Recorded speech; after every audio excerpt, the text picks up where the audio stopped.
I descend from the Phoenix clan, yet born with an incomplete spiritual root. My mother, Phoenixara, thinks I am a disgrace to the Phoenix clan. Before I even hatched, mother caught father flirting with a maid. In fury, she hurled me at the maid. I broke through my shell too early, so my soul essence shattered. Due to innate flaws, I failed to shift form at 10, disgracing my mother deeply. Tormented by regret, she frequently beat and kicked me.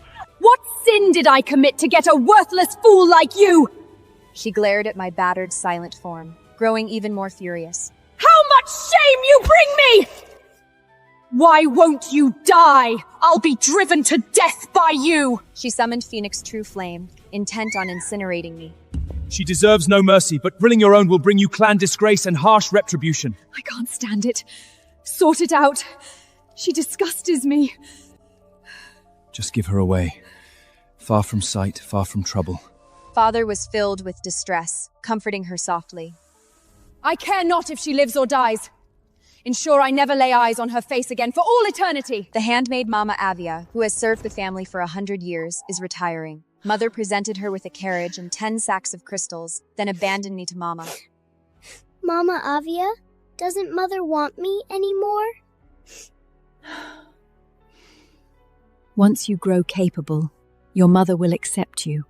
Back then, Mama and I both thought if I grew smarter and stronger, Mother would grow fond of me. I followed Mama Avia back to her hometown, Ashgrove Woods. Later, my parents had another Phoenix daughter. I often heard the spirit beasts talk about my parents and younger sister. They said Sister Leora was the fairest phoenix, gifted and able to take human form at birth. Unlike me, a half-bald turkey who couldn't even fly. They said my parents had built her a crystal castle for her first birthday. They spent countless crystals sending her to Sacred Isle to learn. She shall grow into a phoenix mage stronger than my mother, unlike me. A useless little fowl. Perhaps my parents were mistaken. I hold no phoenix blood. Later, they mocked me and pelted me with stones. I curled on the ground and didn't fight back. Mama Avia came running and chased them off. When she saw my wounds, Sylvia, you are of the Phoenix line. One day you will be a great phoenix mage. Don't let others' words break you. Giving up means your life ends. Yet my assailant included the son of the local lord. Offending the lord, Mama Avia could no longer stay in her homeland, so we had to wander far and wide. To help me study shift form, Mama emptied all crystals to send me to Etherian Academy Isle, but my talent really was that poor. Even this ordinary magic academy rejected me. Mama Avia pleaded with the dean, trading her precious feather for my admission, so I became a student at Etherian. My core was badly damaged, spirit sense power still dormant, making learning extremely tough. Archmage Orion often sighed and advised Mama Avia not to waste effort on me, yet Mama Avia firmly believed I merely needed time to grow. Each night she guided my meditation, channeling her aether power into me. She ventured into perilous magic realms to seek rare potions restoring my core, severely wounded by guardian beasts many times, barely surviving each ordeal. Mama, please stop. I would rather be a useless fool forever than lose you. Don't you ever say such weak words. They look down on you, yet you must fight for yourself, because you can't bend down when you are born to stand out. Tears slid down my cheeks and Mama Avia wiped them with her sleeve. Sylvia, I can't be with you forever. Sooner or later you must stand alone in this world. I can't understand. Why can't you stay with me forever? She said nothing, merely sighed and gave me the elixir. I hate to keep letting Mama Avia take risks for me. I studied harder. I don't know how many years passed before I finally shifted form. Ordinary and plain as I was, yet my magical talent finally awakened. I became a formal initiate of Etherian. Our little phoenix is getting more beautiful every day. She strove harder to find magic potions and rare materials for me.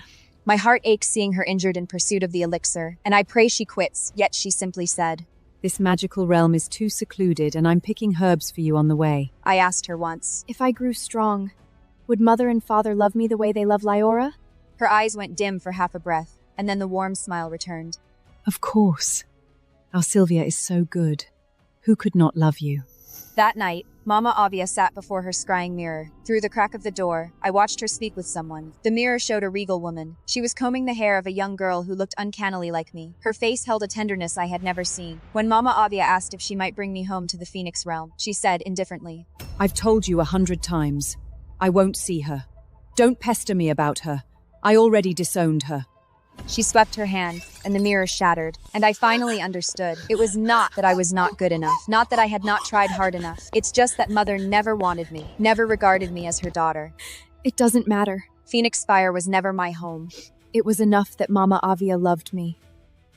10 years from now, I will stand at the summit and make Mama Avia proud!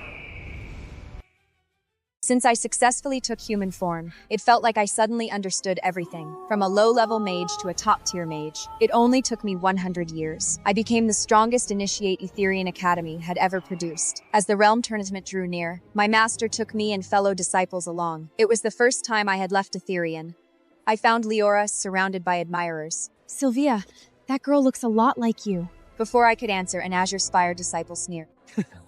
You're from some no-name academy. How dare you compare yourself to Lady Leora? Our senior sister is a phoenix. She's the Phoenix Princess. Why can't she be compared? Phoenix Princess? Her? Lady Leora is the only Phoenix Princess. Leora also turned her gaze toward me. She looked slightly surprised and confused. Then her eyes searched the crowd for someone. Suddenly, I felt a sharp, cold gaze behind me. Leora's face lit up. She broke through the crowd and threw herself into Mother's arms. Mother, I thought you weren't coming. How could I miss your moment, my darling? I'll see my princess become the greatest mage of all. Mother, do you know her? She looks just like me. Silly girl, why compare yourself to common folk? You are the Phoenix Realm's noblest princess. There is only one princess of the Phoenix clan, and that is my daughter Leora. Laughter crashed over me, and my grip on my blade trembled. My disciples were dragged into the ridicule with me. So shameless! A turkey actually dares to pretend to be a phoenix. Exposed personally by the queen, how embarrassing can that be? My disciples were dragged into the ridicule with me. Don't argue with them. I'm not a Phoenix princess anyway. A girl no mother would claim what right had I to call myself royal. But I didn't expect my juniors to be so brave, outnumbered 10-1. We've seen Sylvia's true form with our own eyes. She's a 9-winged gold flare phoenix! But the others simply didn't believe it. Princess Leora is the only rightful phoenix heir. Your senior? Never even heard of her! Therian's dozen Azure Spire swords came to blows. Suddenly, High Judge Kale swept his power between us, forced us apart. He declared, "Cast out these troublers." And what about them? His eyes' sharp, overwhelming pressure fell on me. Cold sweat instantly formed on my forehead, but I forced myself to stand straight and faced him. Your judgment is unequal, my lord. I will not accept it. Finally, he couldn't openly favor Azure Spire. Then all of you disqualified. Leora gazed at Kale. Judge Kale, this is all my fault. She bowed deeply, her attitude sincere and humble. Please don't punish my classmates. But from beginning to end, she never mentioned anyone from our Etherian disciples. Kale was clearly softened, but the others gathered that we had started it. He decided then and there to throw us out. I refused to back down and shouted loudly. Wait, High Judge! Please consult the all-seeing mirror and verify who struck first. If you punish us without truth, I will take it to the Aether Post itself. At that moment of stalemate, the Queen Phoenixara stepped forward. She glanced at me with pure disgust. You impersonated our Phoenix Princess and stirred public fury. I've already shown leniency by withholding punishment. Push me further, and I will not be lenient again. She waved her hand, and Phoenix flames burst forth, scorching my brand new rose. A breath closer, the Phoenix fire would have claimed my life. Sylvia, let's go!